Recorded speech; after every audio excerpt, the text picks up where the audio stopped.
সকালে একটুখানি পাউরুটি খেয়ে নিচ্ছি, মাখনটাকে গলিয়ে পাউরুটিটা মাখিয়ে নিচ্ছি। আমি না ওই শক্ত মাখনে খেতে পারি না, আর সবসময় কিন্তু আমি পাউরুটিও খাই না, জানো তো। তোমরা দেখে থাকবে আমি রুটি কিংবা পরোটাটাই খাই, পাউরুটিটা সবসময় ঠিক নয় তো। এখন কিছুদিন করা হচ্ছে না বলে পাউরুটিটা খেয়েই ওই পেটটা ভরাচ্ছি সকালটা। চলো একটু পাউরুটি খেয়ে নিলাম, পাউরুটি খেয়ে মেঝেটাকে পুঁছে নিচ্ছি। কারণ মেঝেতে যদি চিনি কিছু পড়ে থাকে, যদি না পুঁছি না, একটা পিঁমড়ে পোকা আসবে, ওগুলো যাতে না আসে আমি সবসময় খেলেই কিন্তু যা খাই কিংবা কিছু পড়লেই ওই মেঝেটা আমি সবসময় পুঁছে নিই, সঙ্গে সঙ্গের কাজ সঙ্গে সঙ্গে করে ফেলি। সেই জন্য আমার না কাজের চাপটা অনেকটা কম হয়। তারপর ওইদিকে দেখো মেজে পুঁছে আগে না ভাতটা বসিয়ে দিলাম। ভাতটা অনেকটা তো হতে টাইম লাগছে, আর শীতকালে কেমন ছোটোবেলা বলো তো, সেই জন্য ভাতটা বসি। এই মশলাগুলো ডিপ ফ্রিজে ছিল, ডিপ ফ্রিজ থেকে বার করে ফেললাম। আর এর আগের দিন তোমাদের বলেছিলাম না যে আমার ওই জল ভরতে ভুলে গেছিলাম, 5টার সময় পুরো জলটা নষ্ট হয়েছে, তাই আজকে দেখো সেই ভুলটা আর করিনি। এখন তো বেজে গেছে 10:30, পৌনে 11টার মতো বেজে গেছে, জানো। আজকে আসবে আমার মেয়ে, তাই কলটাকে চালিয়ে দিলাম। ওই 12:30টায় যখন জলটা পড়বে আগে ভরে নেবো, আর তখন চানটাও করব।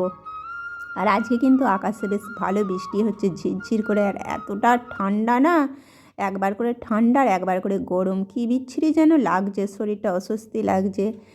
তারপর দেখো এই চিকচিকিগুলোকে সমস্ত ধুয়েছিলাম, তো এদিক ওদিক করে নিচ্ছি একদম, যাতে দুদিক ভালো করে শুকিয়ে যায়, কারণ ওর মধ্যে আবার খাবার মাল রাখতে হবে, তো না শুকালে সেই যে জিনিসগুলোকে রাখবো সেগুলোও নষ্ট হয়ে যাবে। তারপর দেখো কত তোমরা আমার চাল দেখেছিলে গোড়াচ্ছি, আজকে মনে হয় 2-3 মাস ধরে, শেষ হয়ে এই কটাই থেমেছে। আজকে যদি আমি এই মেশিনে পাঠাতাম 300 টাকা 400 টাকা নিত, এতদিন আমাকে হতোও না, আমার উপরন্ত টাকার চাপও প্রচুর পড়ে যেত। 300-400 টাকা মানে আমাদের ঘরে কী অবস্থা বলো তো। তাই দেখো সেই সব না চিন্তা করে আমার এই মিক্সির মধ্যেই কত চাল আমার গোড়ানো হয়ে গেল। আর আজকের দিনটা তোমরা দেখতে পেলে এই কৌটোটা আর একবার গোড়ালেই আমার শেষ হয়ে যাবে। সেই জন্য আকাশ ভালো হোক, তারপর ছাদে যেহেতু চালতে হবে, সেই কারণে একটু দেরি হচ্ছে। মেঝেতে চাললে আরও তাড়াতাড়ি হয়ে যেত। অত চাপ নিইনি, আমি তো অনেকটা থাকতে থাকতে লেগেছি, সেই কারণে বেশি চাপটা আমার কাজে লাগে না।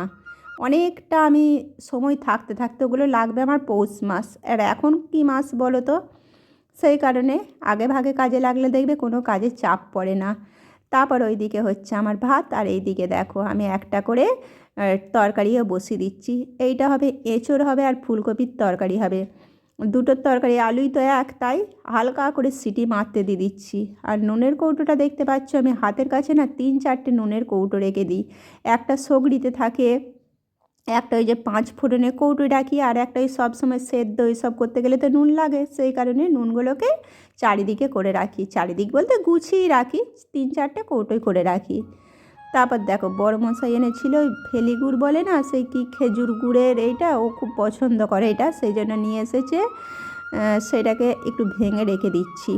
অত বড় তো খাওয়া যাবে না, আর ওটা ভাঙা মানে চারিদিক ঘর দুয়ার নোংরা হবে, সেই কারণে আগে ভাগেই গুছিয়ে ভেঙে রেখে দিলুম। এতে খাবার সময় দেখবে নিতেও সুবিধা হবে। নাহলে একটা ডেলা কত বড় বলো তো, ভাঙলে একবারে যা তা হয়ে যাবে। সেই কারণে আগে ভাগে গুছিয়ে রেখে দিলাম। রেখে দিয়ে এইদিকে দেখো আমি ফুলকপিটাও কেটে নিচ্ছি। রান্নার সিস্টেমটা না খুব, রান্না কেন যে কোনো কাজের সিস্টেমই হিসেব করে করলে দেখবে খুবই তাড়াতাড়ি হয়ে যায়। আমি কিন্তু অনেকটা বেলাতেই এখন ঘুম থেকে উঠছি, কারণ সব সময় যে উঠি তোমাদের বলবো না, যখন যেমন তখন তেমন। আমার দেখতে পেলে কদিন সিমেন্টে কাজ করছিলাম বলে একদম 5:30-6টায় উঠে পড়ছিলাম। সেই প্রেশারটা তো কমাতে হবে বলো, যতটা শরীরে চাপ গেছে, তাই এখন আমি একটু বেলাতেই উঠছি। উঠেও কিন্তু আমার সব কাজ একদম 4টের মধ্যেই হয়ে যাচ্ছে। আমাকে কিন্তু রাত 8টা 9টা 10টা পর্যন্ত কাজ করতে হয় না, 4টের মধ্যে আমার কাজ ফিনিশ। কাজের সিস্টেমগুলো দেখতেই পাচ্ছ। তারপর দেখো আমার মেয়ে না এত এঁচোড় পছন্দ, এঁচোড় ছাড়া খাবেই না, সেই কারণে দেখো এঁচোড়টা দেখতেই পাচ্ছ একটা খবরের কাগজ পেতেছি আর হাতে তেল মেখে নিয়েছি, সেই কারণে এঁচোড়ের আঠাগুলো আমার চারিদিক হচ্ছেই না। ছোট্ট একটা খবরের কাগজ নিয়েছি, তো খবরের কাগজটা তুলে ফেলে দিলাম, কিছুই অসুবিধা হলো না। তারপর দেখো এদিকে আমার আলুও সিটি উঠে গেল, আবার এঁচোড়টাকেও বসিয়ে দিচ্ছি, আর একটা গ্যাসে আমার ভাত হচ্ছে। একদিকে জোগাড় করছি আর একদিকে আমার রান্না হয়েই আসছে। তোমাদের বলি না, দুটো গ্যাসে রান্না খুব ভালোভাবে হয়ে যায়, কারণ আমাদের তো হাত দুটো, 3টে যদি আমার উনুন হতো আমি কিছুই করতে পারতাম না। দেখতে পাচ্ছ এতেই আমি উনুন জোগাতে পারছি না, শেষে আমার ফাঁকা পড়ে থাকবে। একদিকে কাটাকুটি করি আর একদিকে রান্না করি। তারপর ফ্রিজে এই মালগুলো বার করতে যে ফ্রিজটার অবস্থা কী হয়েছে জানো তো? পরশুদিন দেখলাম ফ্রিজটা ঠিকঠাক আছে, কালকে মনে হয় একটু কারেন্ট আপ ডাউন করেছে, জলে ভর্তি হয়ে গেছে পুরো ফ্রিজটা। আমাকে আমার বাড়িতে যারা আসে জিজ্ঞাসা করে তোর ফ্রিজে কি বরফ জমে না? আমাদের ফ্রিজে বিচ্ছিরি হয়ে যায় বরফে। তারা আমার ভিডিওগুলো ফলো করলে বুঝতে পারবে আমার ফ্রিজেও কিন্তু প্রচুর বরফ জমে। সিঙ্গেল ফ্রিজ তো আমি থাকতে থাকতে পরিষ্কার করে নিই, বেশি জমতে দিই না, দেখতে পাচ্ছ। আর নিচের এই যেখানটায় বরফে বেশি নোংরা হয় জলগুলো পড়ে, সেখানে আমি এক গাদা স্ট্রে দিয়ে রেখেছি যাতে জলগুলো এখানে জমে যায় আর আমি তুলে ফেলে দিই। তাহলে তো আমার ফ্রিজে পিছনে জল যাচ্ছে না বলো। ফ্রিজে পিছনে জল গেলে প্রচুর অবস্থা খারাপ হয়ে যায়, পোকা মাকড় গ্যাস গন্ধ, আমি ওখানে জল যেতেই দিই না। পুরো দেখতেই পাচ্ছ নিচের তাকে কতগুলো স্ট্রে রেখে দিয়েছি, জলগুলো এখানে জমা হয়, এখান থেকে ফেলে দিই। কালকের দিনটা লক্ষ্য করা হয়নি, একদিন দুদিন লক্ষ্য করিনি, তার মাঝে এরকম হয়ে যায়। বিশাল যে হয়েছে তা নয়, দেখো দেখতেই পাচ্ছ এখানে হয়ে গেছে। নাহলে আমি সব সময় থাকতে থাকতে পরিষ্কার করি। আর আমারও কি বলবো তোমাদের, যাদের শুনেছি দেখেছি বিশাল যে হয়ে যায়, সেরকম আমার কিছুই হয় না। দেখতে পেলে একবার পুছে দিতেই আমার ঝামেলাটা মিটে গেল। না হলে কিন্তু আমার এটাও হয় না, ওই যে বাক্সগুলোই থাকে ওগুলোই তুলে তুলে ফেলে দিই। তোমাদের বললাম আগেই যে 2 দিন 3 দিন আমার লক্ষ্য করা হয়নি। সবসময় তো সব জিনিসটা ঠিক হয় না বলো। তারপর দেখো ঝাঁকাটা ভরে দিলাম। আর ফ্রিজের কিন্তু আমার কোনো জায়গাতেই আর জল হয়নি, স্ট্রেগুলো এমনভাবে হেলিয়ে রেখেছি না যে পুরো জলটা এদিকে গড়িয়ে চলে আসে। তারপর রান্না করতে করতে দেখতে পেলে এক্সট্রা কতগুলো কাজ করার জন্য আমাকে হাতের সময়টাও রাখতে হয়। এইখানটাতে জলটা গড়িয়ে এসেছিলো, মুছে নিলাম। আমার কিন্তু ফ্রিজের পিছনে একদম জল যায় না, কারণ ওই স্ট্রেগুলো তোমাদের বললাম একটু হেলিয়ে টাল করে দিয়েছি যাতে জলটা আমার সামনের দিকে চলে আসে। তারপরে এইদিকে দেখো আমার ফুলকপি সেদ্ধ হয়ে গেল। সব সময় না হাতে আমি অনেকটা এক্সট্রা সময় রেখে দিই যাতে আমার এই যে এক্সট্রা কাজগুলো পড়লে একটু করে ফেলতে পারি। বলা তো যায় না দিনের দিন কি এক্সট্রা এমার্জেন্সি পড়ে যেতেই পারে বলো। একবার আমাকে তো একা হাতে সব করতে হয়, বাজার যাওয়া, সমস্ত জায়গা বলো, ব্যাংক পোস্ট অফিস, তার জন্য আমাকে হাতে অনেকটা টাইম রেখে এই কাজগুলোকে ম্যানেজ করে করে করতে হয়। নাহলে শুধু যদি সংসারে কাজ করতাম কতক্ষণ যেত বলো। আমার এগুলো বিশাল কিছু লাগে না, কিন্তু চারিদিকে মেনটেন করে করতে গেলে একটু শুধু টাইমটা শরীরটা একটু লক্ষ্য রাখতেই হবে। তারপর দেখো 12টা বেজে গেছে, তোমাদের সাথে কথা বলতে বলতে ওইদিকে রান্না হতে হতে, সরি ভুল বললাম, 12:30টা বেজে গেছে। চলো 12:30টায় এবার সমস্ত জলটা ভরে নিচ্ছি। আমি কিন্তু সারাদিনে একবারই জল ভরি, দেখতেই পাচ্ছ কতগুলো জায়গায় জল ভরবো। আমি যে কাজটা করি একবার করি, কাজটাকে ফিনিশ করে ফেলি। চলো দেখতে থাকো, আমি জলটা ভরে এরপরে একবারে চান করে নেবো, চান করে বাকি রান্নাগুলো সেরে নেবো। বাকি রান্নাগুলো সেরে নিয়ে তোমাদের কাছে আবার আসছি।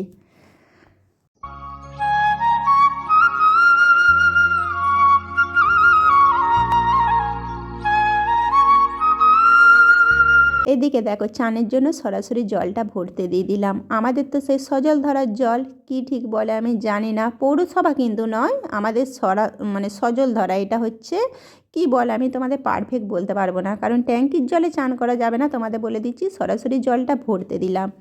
আর আমি তোমাদের মুখে এক বলি না, শুধু রান্নাটা আছে, কিন্তু মুখের কথা আমি মূল্য দিই না, কাজেতেই মূল্য দিই। দেখতে পাচ্ছ যখন ওই টাইম কলের জলটা ভরতে দিলাম, জল ভর্তি হতে তো এখন অনেক টাইম লাগবে, কারণ প্রথমের জলটা না আমাদের খুব আস্তে স্পিড। এখন যদি আমি চানে ঢুকে পড়ি আমি জল কোলাতে পারবো না, দাঁড়িয়ে থাকতে হবে। তাই ভাবলাম যে কাচাকুচিগুলো দিয়ে দিই। কাচাকুচিগুলো দিয়ে আমি চান করে রান্না টান্না সেরে তারপরে এখন কটা বাজে আমি তোমাদের বলতে পারবো না, তারপর তোমাদের কাছে চলে এসেছি। দেখো বাইরের কাজগুলো এবার সারছি। বাইরের কাজ বলতে আমার এই ময়লাগুলো ফেলা, ময়লাগুলো সমস্ত ফেলে দিলাম। আর আকাশের অবস্থা দেখতে পাচ্ছ, আর বাইরেটা কি অবস্থা হয়েছে পুরো, কি বলবো তোমাদের, সে হালকা জল না, হালকা জলে যা হয় সে কালো কালো নোংরাতে ভর্তি হয়ে আছে। তারপরে চলো বাইরের সব মালগুলো ফেলে দিয়েছে, সব বলতে ওগুলো না আনাজ খোলাগুলো আমি গাছে দেবো বলে রেখে এলাম। আর এই দিকের বাইরেটা হচ্ছে আমার পুকুর পাড়, সেখানে এই ডাস্টবিন বালতির ময়লাগুলো ফেলে দিয়ে আসি।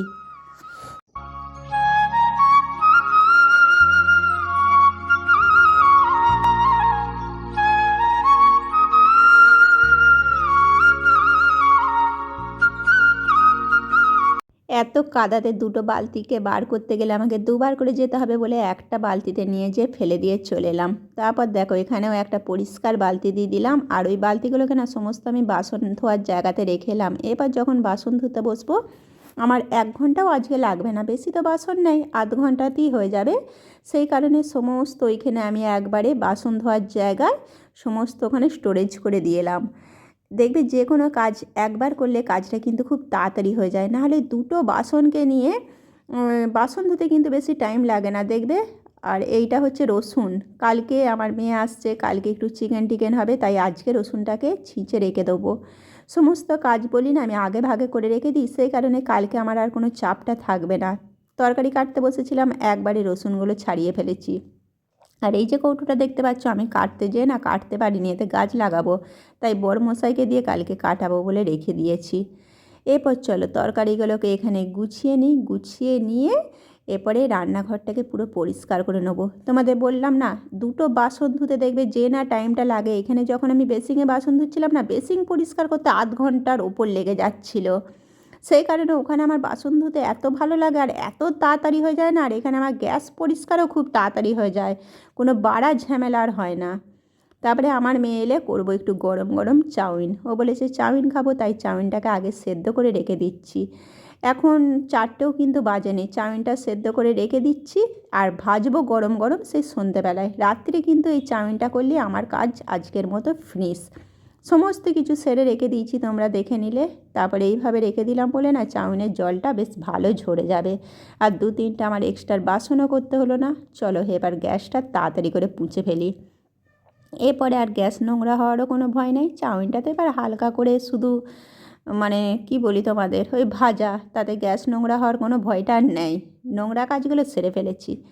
তারপর কালকের এই যে মশলাগুলো সমস্ত রান্নার সমস্ত গুছিয়ে রাখছি, আর কি কি মাল আনতে হবে একবারই তো রান্নার সময় এগুলো মনে পড়ে, দেখবে অন্য টাইমে লিখবো বললে না আর মনে পড়ে না, তাই একবারে আমি খাতাটা নিয়ে লিখে রাখলাম যে কি কি মাল আবার আনতে হবে।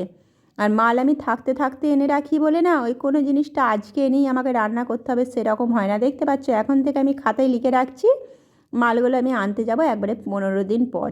আর নুনটা দেখতে পেলে আমি কেমন একটা নীল ঢাকা কৌটো রেখেছি, আবার এই আমার এই মশলার জায়গাতেও রেখে দিয়েছি দুটো কৌটোয়। নুনটা একটা বিশাল রান্নাঘরের জিনিস, নুনটা বেশি করে রাখতেই হবে, নাহলে দিন রাত ওই নুন ঢালো করতে করতে রান্না হবে না।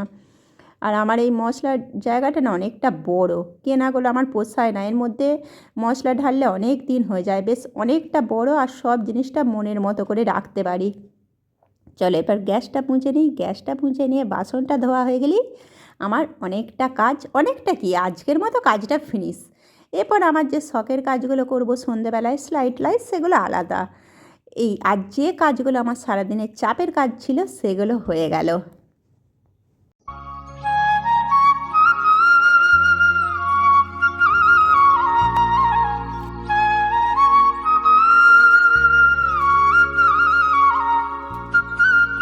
এইগুলো মেশিনে যেগুলো সব কেচেছিলাম মেশিনেই কিন্তু শুকিয়ে নিয়েছি, শুকিয়ে নিয়ে ভেতরে দিয়ে দিচ্ছি। এখন তো মনে হচ্ছে 2-3 দিন ওপরে যাওয়া যাবে না, ছাদের যা অবস্থা, যাই হোক ভেতরে দিয়ে দিলাম, কিছুই অসুবিধা নেই, যখন রোদ হবে দিয়ে দেবো। আর মেশিনে শুকালে না কোনো গ্যাস গন্ধর ভয় থাকে না। ঘড়িটা দেখছো 4টের মধ্যে আমার কিন্তু এদিকে বাসন ধোয়া সব কিছু হয়ে গেছে।